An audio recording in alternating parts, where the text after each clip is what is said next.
And good afternoon. It is noon or just thereabouts. And so I wanted to talk to you today about something that all of us do too much of and how it can be setting us up for diabetes. Now, type 2 diabetes is on the rise and has been accelerating over the past 2 years. Well, I wonder why that is. And you guys can form your own conclusions about that.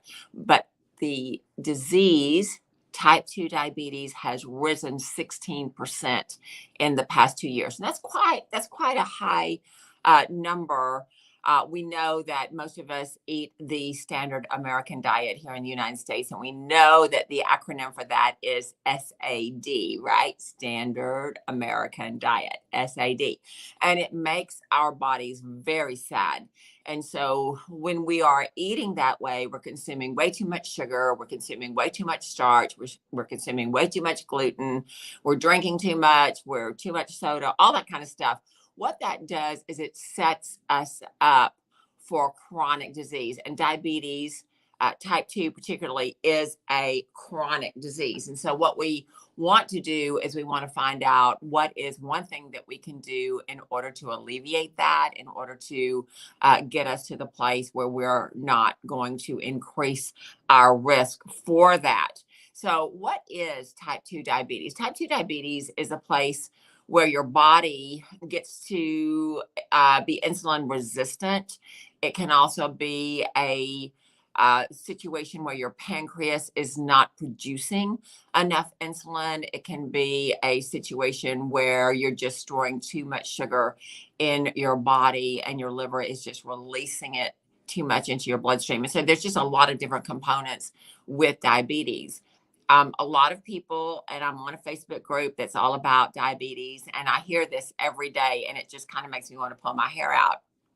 I have type 2 diabetes. I was just diagnosed. My A1C is 11.6 or 12.4 or whatever it is. And they tell me I can't eat bread, but I can't live without bread. What am I supposed to do? And it's like, you know what? That's the wrong question. That's the wrong question to ask. What you need to ask is, how did I get to the place where my A1C was, over 5.7?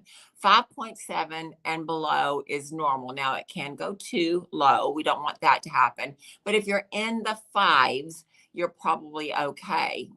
The medical reference range, 5.7 and above, you are diabetic.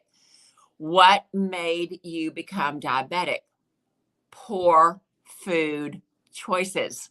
And so you're not going to get out of diabetes by continuing to have poor food choices. And so for a lot of people, I see a lot of people here in my office. And so we want you to adopt an anti-inflammatory diet, which means giving up all those things that cause inflammation. Everything that's made out of white flour, everything that is made out of sugar. All right. Those are the things that you need to give up, because those are the things that bring inflammation to the body. There's another thing that brings inflammation to the body, and that is inactivity. We don't want you to be inactive. In the past 2 years, people have been pretty much sequestered and have not been going out and about and that kind of thing. And so having more seated time, more sedentary time, is causing type 2 diabetes to be on the rise. So we don't want that. Why is being sedentary such a bad thing? Well, one of the things is when you are moving, you're moving your long bones. So you're moving your arms, you're pumping your arms, and you're marching with your legs. What that does is it moves your lymph around. The lymph is the vacuum cleaner of the body. And so it goes through all of your cells. It cleans up everything. It dumps it into the liver. The liver processes everything. And then the metabolites that are negative go into the bowel, or they go into the bladder to be eliminated from the body. When we are sedentary, we're not getting that lymphatic movement. And so the body is not clearing itself of those metabolites and things that we should not be having in the body. So that's one reason why a sedentary lifestyle is so bad with type 2 diabetes. And so we want to make sure that we're not doing that. So one of the easiest things to do is to get up and move. Now, you might not be able to move 24 hours of the day, and nobody's asking you to do that, but we do want you to get up and move around 2 or 3 minutes at least every hour, which that's not hard to do. I work in an office, as I'm sure you do, and I get up every probably 45 minutes. I'm going to the kitchen, or I'm going to the bathroom, or I'm going to the front desk, or I'm going to my back office, or whatever it is. I'm up and about and moving, and you can be doing that as well. When you are doing that, you're giving your body a breather, you're giving your brain a breather, and your body's able to move forward and control that glucose just a whole lot better. Now, this report is coming from two doctors. Okay, they're PhD doctors. And so one is a doctoral candidate at the Baker Heart and Diabetes Institute of Australia. So these two people, and the other guy is the laboratory head of physical activity at the same place in Australia. And so they've been doing these studies, and they've been analyzing why people are developing type 2 diabetes in a way that they have never done before. So data, okay, from the International Diabetic Federation's 10th Diabetic Atlas, officially launched recently, shows that about 10% of the world's population aged 20 to 79 now live with diabetes. And the diabetic prevalence is predicted to steadily increase to roughly 784 million in the year 2045. So we don't want to be a statistic. We don't want to be in that group of, oh my goodness, I have this to look forward to. When I have people come in and they talk to me, they're sitting across the table just like you are right now. And I will say, does anybody in your family have diabetes? Oh, well, yes, they do. But they developed it later in life. Or yes, they do, but they're very overweight. Yes, they do, but it runs in the family. So there's always oh, well, this is going to happen because we get older. This is going to happen because it runs in the family. And that's really just not the right mindset that I want you to have. I don't want you to feel that just because you are older that you're going to get diabetes. That's not what we want.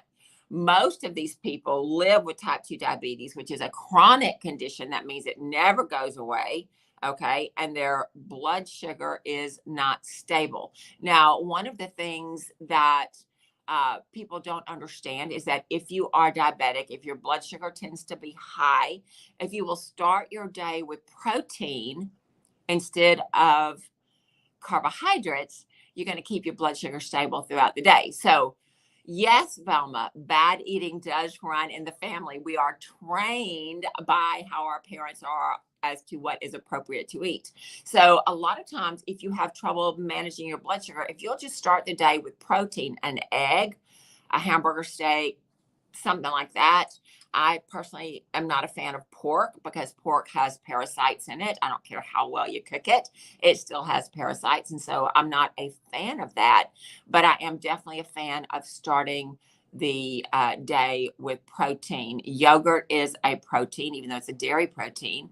And you can do cheese. There's a lot of different things that you can do. But if you start your day with protein, you're not going to have that spike in blood sugar. And so with diabetics, their blood sugar does this all day long. Okay. And their body just can't keep up with it. So if you start your day with protein, then that's going to be something that's just a whole lot easier for you. And that's what we want you to do. All right. So with this chronic disease, and I just want to say this too, if you have been diagnosed with diabetes, you will always be termed a diabetic. Why is that? Because here in the United States, once you've been labeled something and they don't have a drug to cure you, then even though your A1C comes down into a normal range, your glucose comes down into normal range, they're still going to consider you a diabetic. They're still going to want you to have medication because, quote unquote, you are always going to be a diabetic. I personally do not agree with that. I think that if your fasting glucose is under 100, they want it to be now under 80. I'm not sure that I agree with that, but if your fasting glucose is under 100 and your A1C is 5.7 or below, then you technically are not a diabetic. So what do you have to do to maintain that? That might be more exercise, that might be more protein in your diet. That certainly is a lot less soda, a lot less white stuff, a lot less alcohol. Alcohol turns to sugar in the body as well. And so, what most people don't understand is that sugar-free foods, even though they don't have sugar in them, they have sugar substitutes that spike your blood sugar even more than sugar does. So people don't give you that information. And so if you're out there and you're fighting this and you're thinking that you can eat all of this sugar-free food and you're wondering why your blood sugar spikes, well, it is because you're eating that sugar substitute. And some of these things, I mean, they have industrial, they were formulated to do something in industry, and we found out by a side effect or by just happenstance that this also will help manage, make things sweet but without having sugar, and so we put that into the food. But it's toxic to the body, so anytime you put something toxic in the body, you're going to have issues. So we don't want you to do that. Okay, we just don't want that. So most of the people who live with type 2 diabetes, which of course is a chronic condition, have repeated fluctuations in their blood glucose levels. And that eventually will mean that the body will not respond to insulin. All right. This progress, right, can lead to blindness. It can lead to having your limbs amputated. It can lead to heart disease, and it can lead to kidney disease. Now, I am just so saddened at the people that come in that have diabetes and they are also in stage 4 kidney disease. And that is because they've just not taken care of themselves. And the doctors do not have a drug to get you out of that. However, your body is really, really smart. And so if you give your body the nutrients that it needs and quit breaking it down, then your body has a chance to recover. And we have seen that. We have seen people go from an A1C of over 11 to come down to like a 6.2 in 90 days. Now, what that means, and I've had an endocrinologist tell me what that means if you had waited 2 or 3 more days before you had your A1C, you would have been in the non-diabetic range. He said that when we're able to do that, we are able to do what medical science is not able to do, because medical science only just gives you a medication to help you manage your blood sugar. It doesn't give you the herbs, the nutrients, the whatever it is that your body needs to reprogram your pancreas and to manage your blood sugar. So this is something that just because you have been diagnosed as a diabetic or pre-diabetic, that doesn't mean you have to stay that way, although that will always be on your insurance. You can take charge of your body. You can decide what's best for you, and you can make those changes. Is it easy? No, change is never easy. But do you want to go through life wondering if you're going to lose your eye? Unfortunately, I have a young cousin, and he's in his 30s. He has type 1 diabetes, okay, which is a little bit of a different kind of disease, but he has to go and have injections in his eyes every 6 weeks because of macular degeneration. Macular degeneration is normally an older person's disease. People with diabetes, they can have macular degeneration as well. And so what they do, it's called wet macular degeneration. And what they do is they go into the eye and they give you a shot to dry up the blood so that you can preserve your vision. Who wants to do that? Certainly not me. If I have to give up my bread, if I have to give up my pasta, if I have to give up my cereal, if I have to give up all those things to keep my eyesight, I'm going to do that.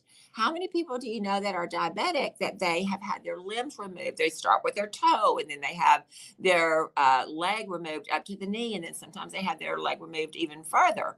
Then they have kidney disease. They have to go on dialysis all the time. And so it just is a compound problem because they don't want to change their lifestyle. So yes, stevia is very good. Stevia will not spike your blood sugar. I particularly don't like stevia because for me, it has a nasty aftertaste.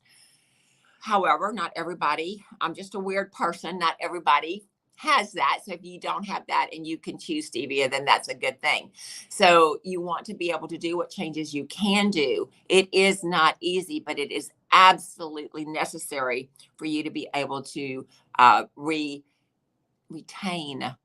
retain your parts and retain your eyesight. Okay, not only can you lose your eyesight and lose your limbs, kidney disease, heart disease, but also it can progress to dementia. Nobody has time for that. I mean, I remember being a teacher back in the day, and the kids were talking about drugs and the drugs they were using and this, that, and the other. And they asked me if I'd ever done drugs. And I told them no. And they said, why? And I said, because I want to keep my brain cells. My brain is my most precious asset. And I still believe that. And so I do not want to go into my golden years and have that dementia situation. So you can get dementia. It can progress to liver disease. It can progress to depression and even cancer. So this is what we don't want to do, right? We don't want to have that. So what can we do? The research indicates that regular movement is a key way to manage diabetes and to prevent its complications. Getting moving effectively improves your glucose control. It improves your blood pressure, hello, and your vascular health or your veins, and of course, your memory. So all of those things are very, very good. Reducing your sitting time is a good first step because it appears more achievable for many and less daunting than a new exercise regime, especially for people who don't exercise regularly. Now, I will just tell you, I have a client who is a diabetic. And when he doesn't eat right, he takes his glucose, and that's what you're supposed to do. You're supposed to monitor where you are. When he finds that he's up over where he's supposed to be with his sugar after his meal, he will get on his treadmill and he will walk on the treadmill, or he'll get on a stationary bike and he will do an hour of exercise, and he will find that his blood sugar comes down 100 points. That is phenomenal. And so because he has this strategy, he gives himself permission to enjoy the treats that he wants to enjoy, but he disciplines himself to do that exercise for 1 hour after that meal so that he can pull that glucose back into the proper range so he doesn't have these debilitating side effects.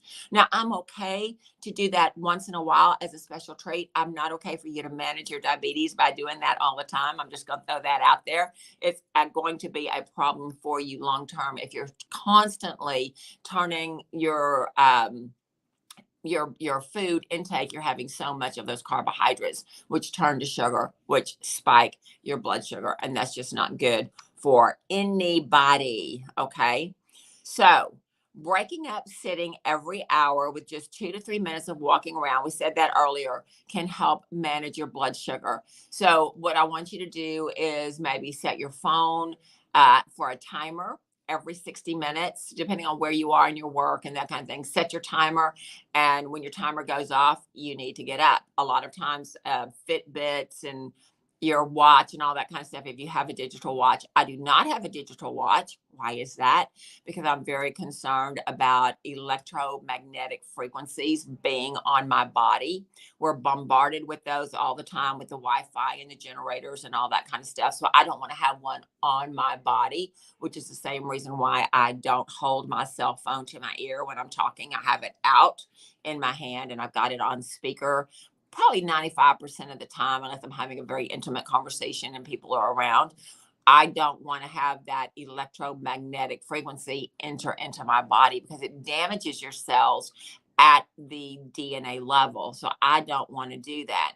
However, if that's something that you do, then you can set your watch, you can set your Fitbit, you can set whatever device you have to give you a little alarm every so often to drink your water, to get up, to move, to do all those kind of things so that you can prevent being sedentary and having the complications that come with that. Okay. So they had a trial, these doctors had a trial And this guy is 64 years old, and he learned that he had diabetes type 2 11 years ago. All right. Like many people, he was leading a sedentary lifestyle. He had a demanding job involving very long hours at his desk during the daytime, which meant that he was sitting at his desk all day. He was stressed and he was anxious about himself. The diabetic medications were not doing anything to lower his blood glucose levels, and he needed to make a change. When he found out that he could work from home because of all of the situations in the last 2 years, he found that his blood sugar got worse and worse and worse because he was not even doing the small walking around that he was doing at his office. So, as part of the trial, he started using a stand sit workstation and an activity tracker to encourage regular short walks throughout the day. These small changes, all right, was making a gradual lifestyle change, were small steps. He felt that they were very achievable in his day and his work would not suffer. Since the start of 2021, his A1C levels, which is the key of the diabetic marker, has almost halved. Now, they don't tell you what it was and what it is now, but that marker has almost cut in half.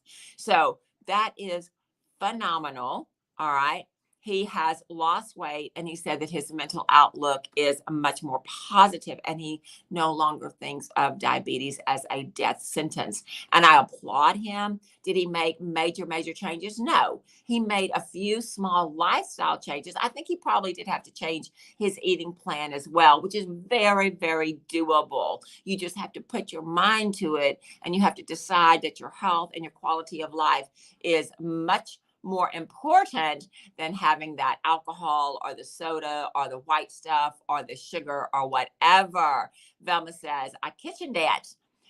Good for you. We need to be doing kitchen dancing. We need to be doing cleaning the bathroom dancing. We need to be doing vacuum cleaner dancing. You can incorporate movement into anything that you do, and we need to. I think that because we've gotten so used to our devices, I wish the remote control when I was a little girl. My mom and dad would say, we want to change the channel. Would you go and do that? Right. So I would get up and I'd go and change the channel. Now everything is at our fingertips. We don't have to get up to, change the thermostat, change the lighting, open the garage door.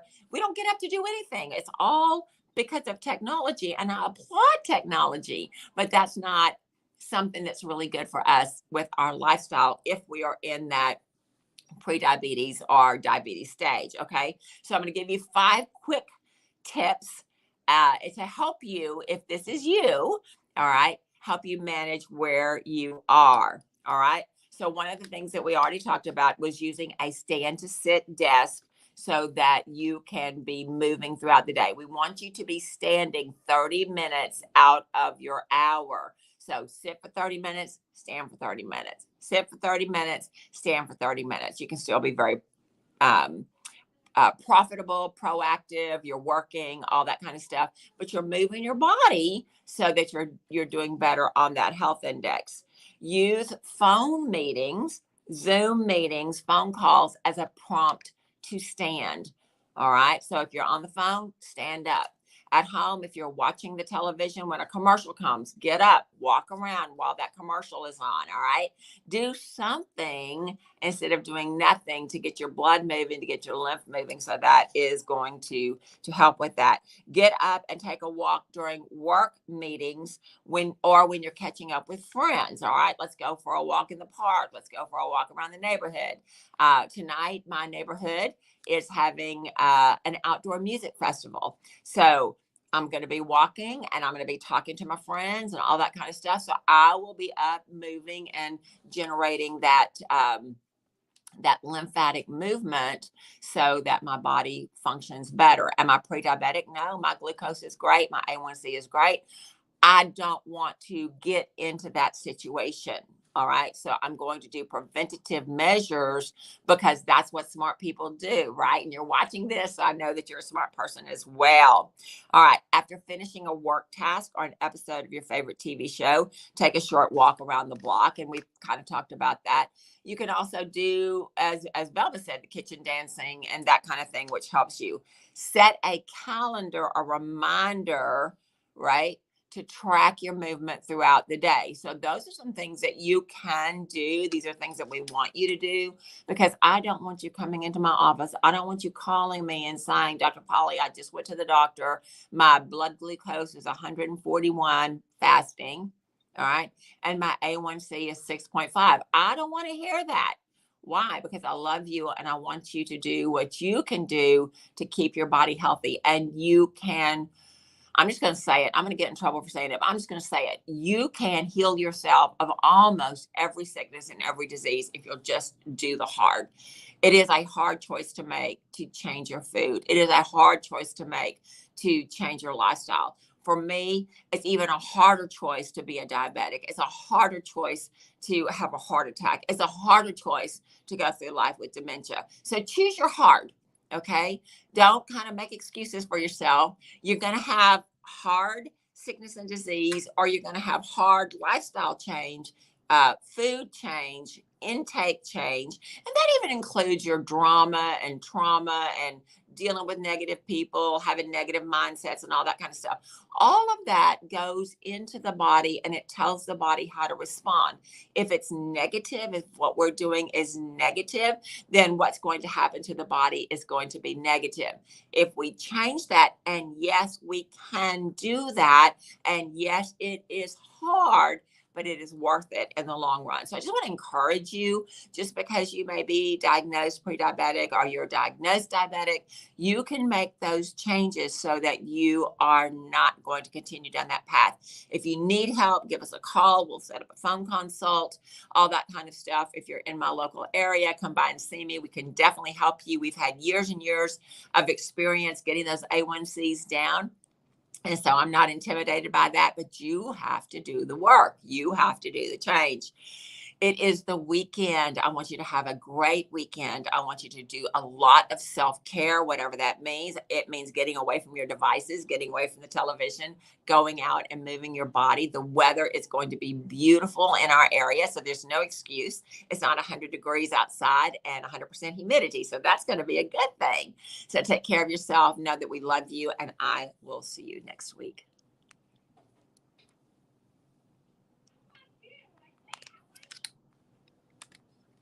Well, it's not liking my finger here. And the broad.